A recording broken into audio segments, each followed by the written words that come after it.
Hello guys, and welcome to this new video. So we are now in the round 3, still round 3 of the World Cup. This is the second game. We are watching, so we'll watch 3 games today. A focus on Wei Yi against Areshchenko, and we will have Girileko and Shanglei Lu, Lu Shanglei against Veselin Topalov. So we'll start with the first game. I just want to say that tonight is starting the World Cup of Rugby. I mean, I'm shooting the video as on the day it was played, so it's the same day as the World Rugby Cup is starting in England. So I wish everybody, all the rugby fans, good luck for their team. I will be for the French national team in this World Cup. So I wish everybody good luck, and let's hope we meet with your team in the quarters, semi, or even in the final would be better. So let's go with chess. So we have this youngster Wei Yi, 16 years old, against Areshchenko. E4, C5, knight F3, D6, D4, pawn take, knight takes. So this is a classical Sicilian position for the moment. We still don't know the variation. The first game was a draw, so if any player win the game, I mean they go through. So knight f6, knight c3, pawn to a6. So this variation is called the Najdorf. So black is taking control of the b5 squares, and now when he plays e5, the knight won't be able to go to b5 anymore. So that's one of the idea behind this opening. Also the idea is to, of course, play b5 at some point and take control of the queen side. White goes bishop to g5, pawn to e6, pawn to f4, queen b6, queen d2, and queen takes b2. So let's make a new start here. This is called, at least in French, it's called the poison pawn in the Najdorf. It's a very sharp opening. I mean, it's a 3-result game. Anyone can win here. I mean, black is taking risks. White is taking risks as well. So both players really putting all their chances to win by not going to the rapid game. I was not too impressed by the rapid chess play of Wei Yi. I think he had a tiebreaker against Vovk. And in this young generation of players, they seem to be very good in calculation, but they seem to kind of struggle in rapid chess when they have less time to go in their very heavy calculation style. And it seems that all the old-fashioned players are more intuitive, and somehow, even if they calculate slower, the lack of time is not penalizing them that much, as they don't really need to calculate as much as the young generation. So that's just a thought I have about the difference in the generations of player. Though I mean, so somehow I said that because I meant the point I wanted to make is that maybe Areshchenko should not be too afraid to go in the rapid against the youngster. So, I mean, queen b2 is going for a very sharp line. White goes rook b1, queen a3, pawn to e5. This is all very theoretical. It was analyzed by a lot of computers, so it's a very sharp, very sharp moves. Pawn to h6, bishop h4, pawn takes e5, pawn takes e5, and pawn to g5. Here White has two possibilities, theoretically wise. He can go pawn to f6 as he played in the game. He can also go bishop g3, knight to h5, knight to e4. So the knight is coming through those to have a look at those weak dark squares. This king is not really proud of himself. Knight d7, so it's kind of covering the squares. Rook b3, threatening the queen. Now the queen has to go, and it goes away on a2, so winning a second pawn. Bishop to a2, threatening the knight. Knight to c5, threatening the e4 knight, so that it can't jump on d6 or f6.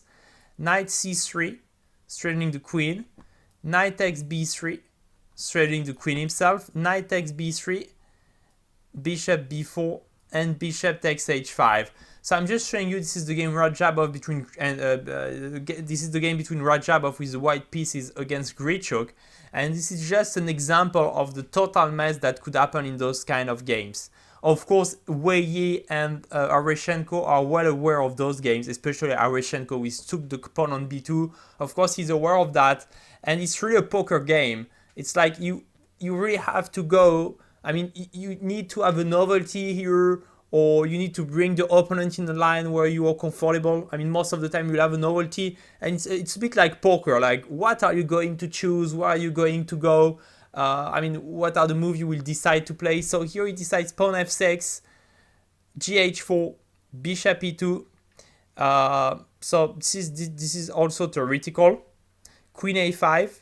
This is still theoretical. Castle. So the queen is going away and pinning the knight. Castle. We are, I mean, just developing our pieces. Knight to d7, developing more pieces.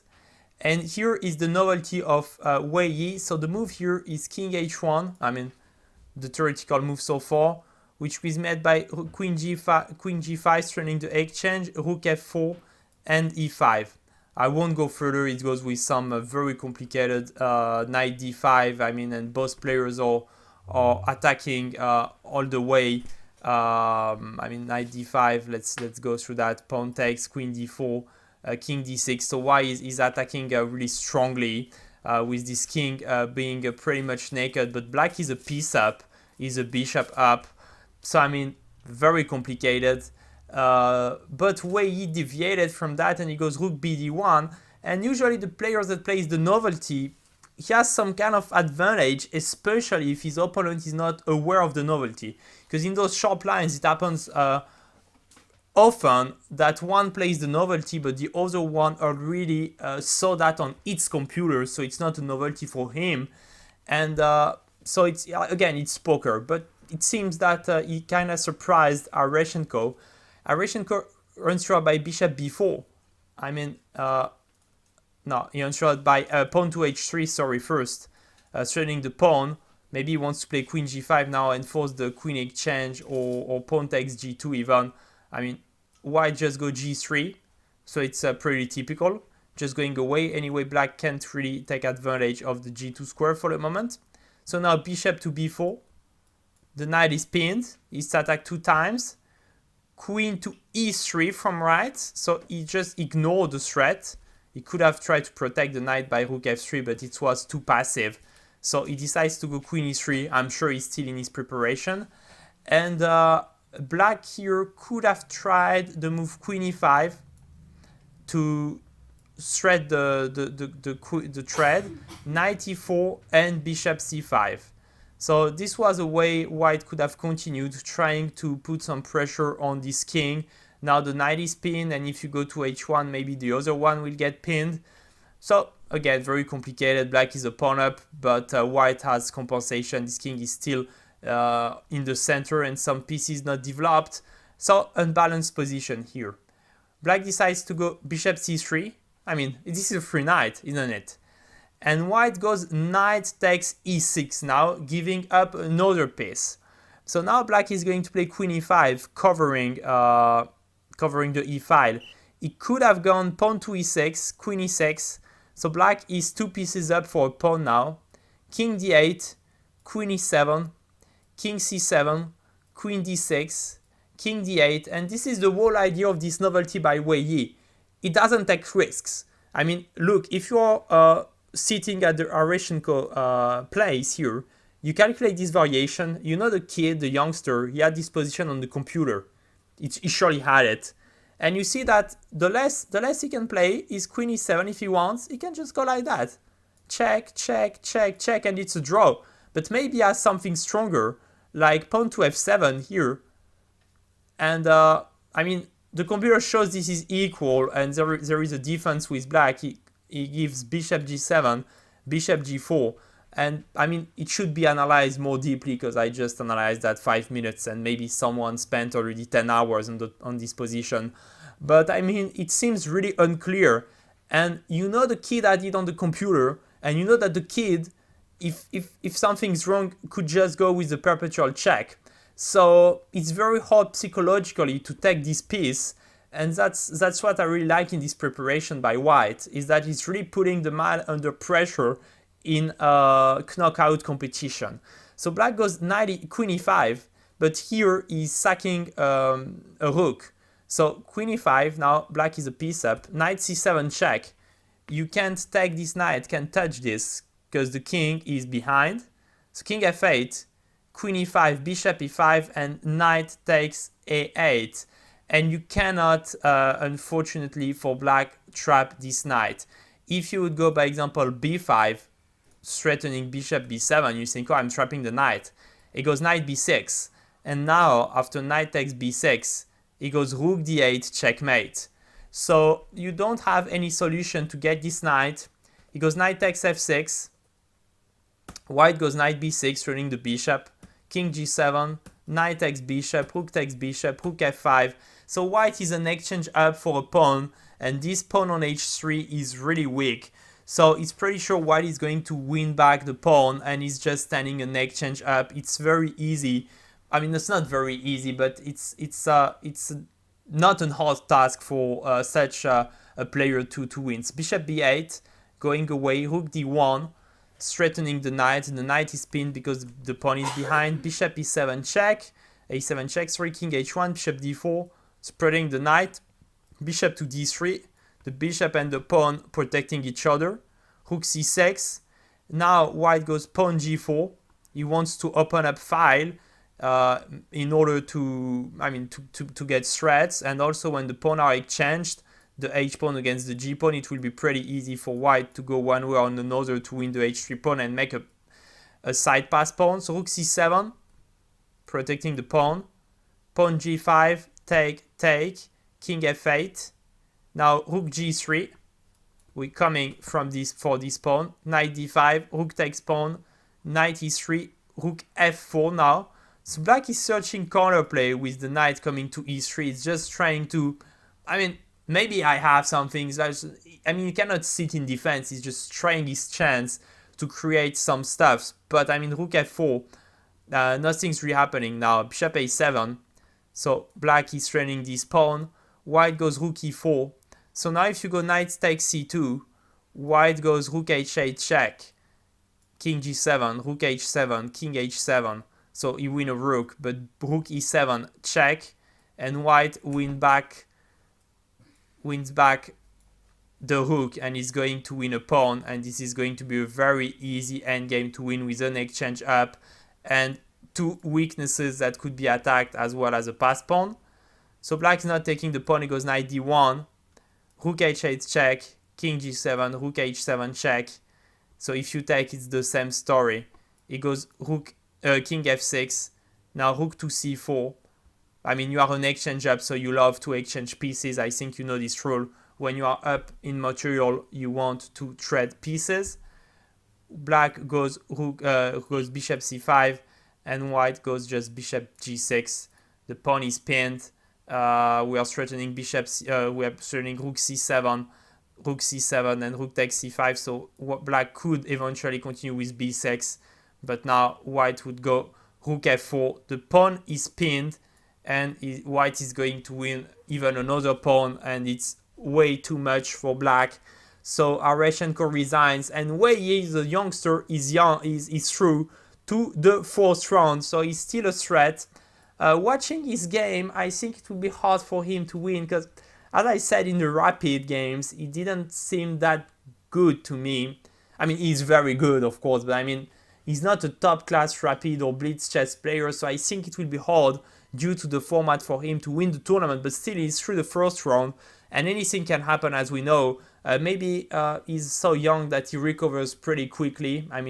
His organism, his body is still young, maybe his brain is recovering quicker than the others, and this could be an advantage, though he's inexperienced. So let's see, the young wolf might win the tournament. So let's go to our next game, the game between Giri and Leko.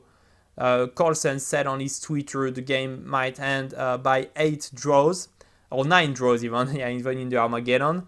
And here we have a pretty equal position, a pretty equal endgame. White is somehow slightly better because the rooks are maybe trying to get to the 7th rank and the king is more active. but this is close to being equal. Black just should play precisely for a few moves, but we know Giri is good at that, putting pressure at his opponent. So Leko is good at defending as well. So let's see if the rook could be broken tonight. So knight to e5. So getting a good square for the knight, looking at f7 and d7. Black goes king e7, pawn to e4, so seizing space and square. Black threads a pair of rook. He goes knight to e8, so an important move to cover the c7 square to make sure the rook is not entering. So now black is threatening rook d8. White goes knight to d3. Black goes a5. He doesn't want to be fixed on the queen side, so he goes a5. White goes rook to c5, and here Leko is going to play unprecisely. He goes king to d6, while he should have played rook d8, threatening the knight. By example, king e3, pawn to b6, protecting the pawn, rook c6, and rook to d6. And it seems like that this is just, I mean, it's not over. Giri is trying to win for a few more moves, but it seems that black is settling up a good position now to draw as the rook got some activity. And the only slight problem is that white has the c file that is a bit better than the d file due to the king position. But it seems that black is really close to get the draw now on. Though black goes king d6, and this is an imprecision. White now goes rook c3. So he wants to go rook to b3, and that's pressure on this pawn. Black goes rook to a6, pawn e5, king e7, knight to c5. So now white is attacking the pawn on b7 and the rook. Rook b6 pretty much forced. Rook to d3. And now what happens with all those moves with this e5, knight c5 and rook d3 is, look, the piece is connected in such a way that black can't stop rook d7 anymore, and the rook is coming on the 7 files.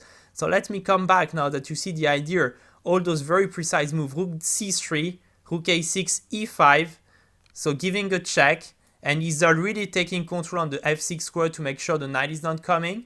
King e7, knight c5, rook b6 and rook d3.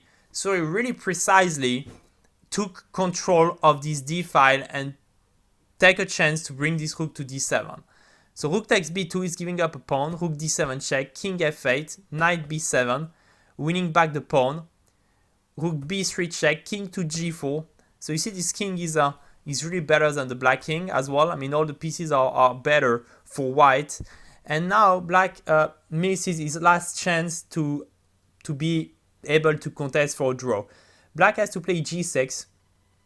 The idea of g6 is that now after knight d8, pawn f5 check, king h3, white is threatening the pawn on e6, but black has knight g7. So the idea of the move g6 is to free the g7 square for the knight to protect the pawn.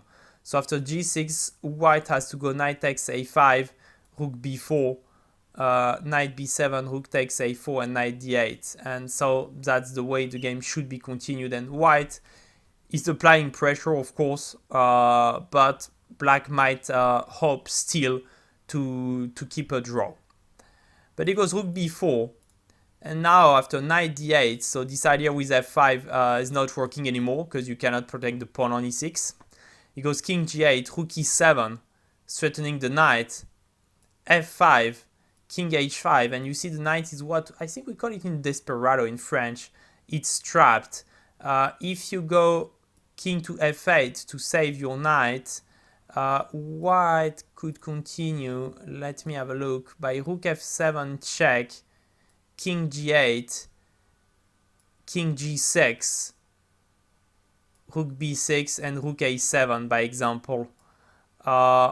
White is applying a lot of pressure on black now, winning maybe a pawn and coming back on the 8 file, on the 8 rank to threat the knight and the checkmate. This king is very hard to threat. You see, when you have a diagonal like that between a knight and a piece, it needs at least 3 moves to threat it. And here the knight has a hard time even to reach the e7 square. It's impossible for the rook to come to check him. So the king is a monster on g6, the rook is a monster on the 7th file, and the knight on d8 is pretty safe and might, go away even very easily if he's attacked. So white is winning here. So black tried to go with f5, king h5, king h7. He's trying to make a net to checkmate the king, but it's not quite working. Rook takes c8, rook b2. So he tries to threat something. Pawn to h3, rook h2, and king to h4. So now white is just a piece up. I mean, if you try to go g5, take on h3. I mean, knight e6 is more than enough to get the king safe. So black can't do that. And I mean, what can you do? You are a piece down and losing pawns. And so the game is over here. Geary is winning, and he goes through without playing the 9 games Magnus Carlsen did predict. So a very little mistake at move 33, playing king d6 instead of rook d8. And Anish Giri really precisely won the game against Peter Leko. So really impressive play by Anish in this game. Here we are going to the game between Liu Shanglei and Veselin Topalov. So they drawn the first game.